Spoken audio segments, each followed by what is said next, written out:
Royce, let it go, Preem.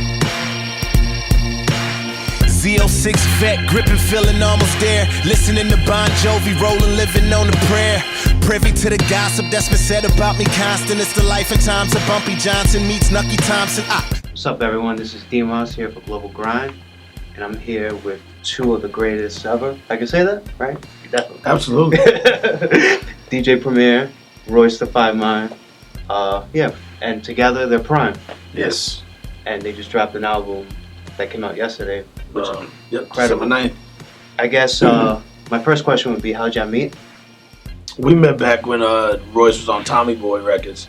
A mutual friend of ours, a friend of mine from the Gangstar Foundation was an employee at Tommy Boy, and he met his manager and told him about me working with him. Royce obviously was already knowledgeable of Gangstar and my production, but to make it happen, that was the first time that we got to speak, and we did a record called My Friend. Never came out, but a lot of people know it on Underground now. What was the first time? I mean, I'm obviously sure Royce knew about you. What was the first time?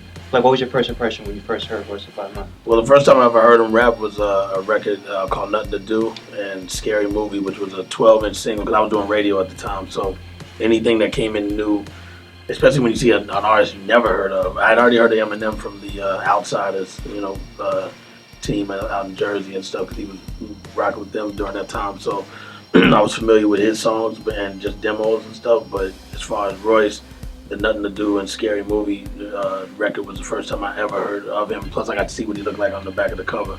And from there, I was a big fan of Scary Movie, which was really the B-side. But that one jumped out more, and obviously it became the closing for the movie as well. So that was my first, just understanding Royce 5'9", and then I heard him do a freestyle for the 50 MCs for Tony Touch, and I was blown away because it was totally not like the record. So it showed me that his versatility was way beyond just those first two listens. You can have a good record and get two bangers, not that they can't do nothing else hot. Right. He's freestyling and killing it. So I was like, shoot, this is gonna be fun in the studio, which it was. So the first time, like, I remember like really merging, like, oh shit, was obviously, I mean, at like Boom. Yeah. I feel like that's like become like a pretty iconic record at this point. I guess Royce, I just want to know what did you think when you heard that beat for the first time? Right? Well, PRhyme doesn't really miss, so like when I went to the studio, we had spoke about doing another record, and he told me I could come up to the studio and he would make it on the spot. So it just so happened when I got to the lab, he was already making that one, but he wasn't making it for me. He was making it for Capone and Noriega. So the first thing I said was, so this not mine? He was like, nah, I'm doing this one for Nori and Capone. So I looked around. I was like, they here? He's like, nah, they not here. You know what I'm saying? I don't think they even was coming in that day. I think he was gonna play it for him another day or something. I don't know if I begged him for it, but I had to twist his arm to get it. Wait, so do they know this? Yeah, they do now. I saw Nori respond on Twitter. He put in my Raekwon voice. He said something like "whoa" or something like that, and I actually spoke to him a couple. Actually, last week I spoke to him. So yeah, we laughed about it. So I guess like Royce, talk about like how, like, when did this album come from, like kind of like an idea to like, all right, we're really gonna do this? Because I remember, like, like there've been always been like whispers about like a joint album between you two, and it's like I think you hosted the Bar Exam 1, right? Yeah. Yeah. So when did this just become like firm, like a thing? Well, this was it wasn't really planned for us to do it this way. Even when PRhyme hosted the Bar Exam and he executive produced Street Hop, I mean, that was the most I was willing to ask him to do. As far as people wanting us to do a joint project together, that was the people talking, So I always said to myself, I never really shared it with PRhyme, but I always said to myself, if I ever had the opportunity to, if the situation was right, then I would jump at the opportunity. So this particular situation, my man Mike had the idea for us to pull our Adrian Young samples and find somebody who's known for sampling, who's known for being a wizard, like a master at sampling. You know, so there's a lot of names getting thrown around. A-Rap Music, Alchemist, you know, Pete Rock, PRhyme, Just Blaze. So, you know, PRhyme, he's my guy, you know what I mean? So I was just like, yo, man, with respect to everybody, you know, PRhyme is the #1 dude.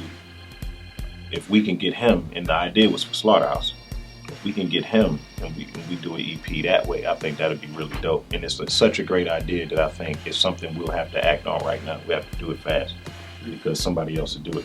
Adrian was picking up steam, you know, from the joints on the Magna Carta Holy Grail album, the Something April album, you know, all of those albums that he had out, the Black Dynamite soundtrack. He was just picking up steam, and it was the first time I remember in music that somebody was actually making music for hip-hop producers to sample them.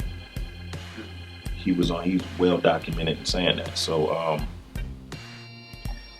the idea for Slaughterhouse, like it kind of fell through the cracks, you know, like everybody wasn't moving fast enough. I don't know if everybody was like not that excited about the idea, or just sometimes it happens, you know. So I got on the phone with PRhyme and was like, yo, what do you think about just me and you doing it, an EP?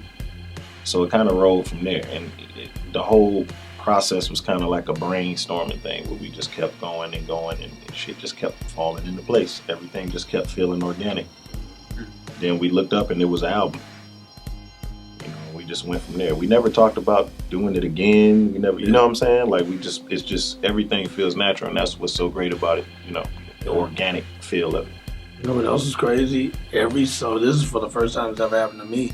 Every song on that album is pretty much was done in the order that, like the sequence of the album is pretty much the way the songs were actually created. You know, like you could do 20 songs and say, okay, this one's gonna be the third one, it's gonna be the 10th one.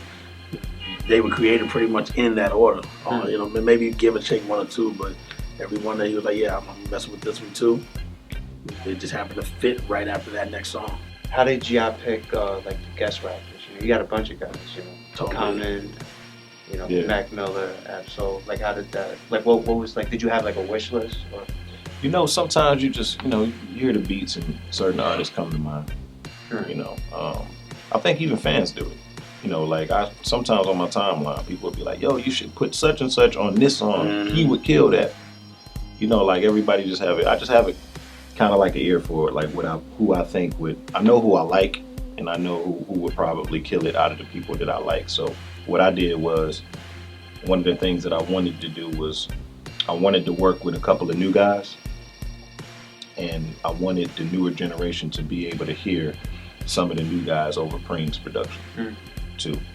You know, like we want to help kind of provide that balance, you know, like give them opportunity to hear an album with raw beats, rhymes, scratches, where the DJ is speaking with his hands. When you're an MC on Royce's level, he knows what will complement what he already has.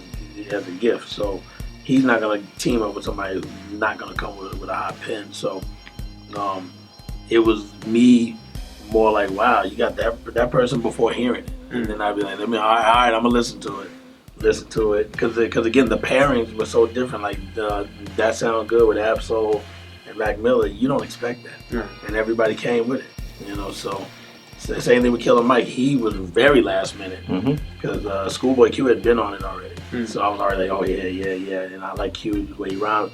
So when he said, yo, I'm thinking I might get Killer Mike on, I'm like, yo, I'm already mixing.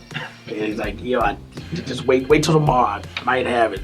Then he goes, yo, he said that maybe a couple hours later, he goes, yo, I got it now. So what happens now with this? I guess with, you know, PRhyme. Touring,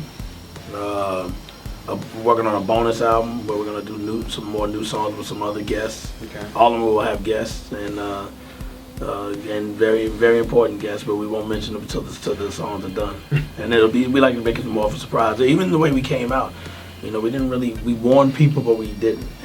But our press and everything we did to promote, setting it up has been great, you know. So appreciate everybody that's been part of making us move forward to make this album a success. We're off to a good start, and you know, like I said, we'll definitely tour. Royce, the question I've been wanting to ask you for years: how many times have you bodied Eminem on the song? I don't know. I don't know. We've done so much music together, man. Like it's really just like when everybody come into the lab and they mood, everybody try to bring their A game, and then sometimes somebody might just edge out somebody. I don't know. I could think of a bunch of times I got bodied, though. I tell you that. When they won. Oh, where I got bodied? Yeah. Oh shit! Scary movies. We can go back to song one. Go back to song one. Bad Meets Evil. The first Bad Meets Evil. I thought he bodied me. He laid his vocals first. We both wrote ours on the spot. He laid his vocals first. He was well into that syllable game before me. He kind of taught me that. Yeah. Please leave me with the keys to your Jeep Eagle. And I was just like, what is he doing with the? He was just like, yo, that's syllables. It's like he kind of taught me that. You know what I mean? So. Yeah, he been bodying me from inception. Yo, I'm DJ Premier. What's up? I'm Royce the 5'9". And we are PRhyme. Yes, you're checking out Global Grind, you heard? Don't go nowhere.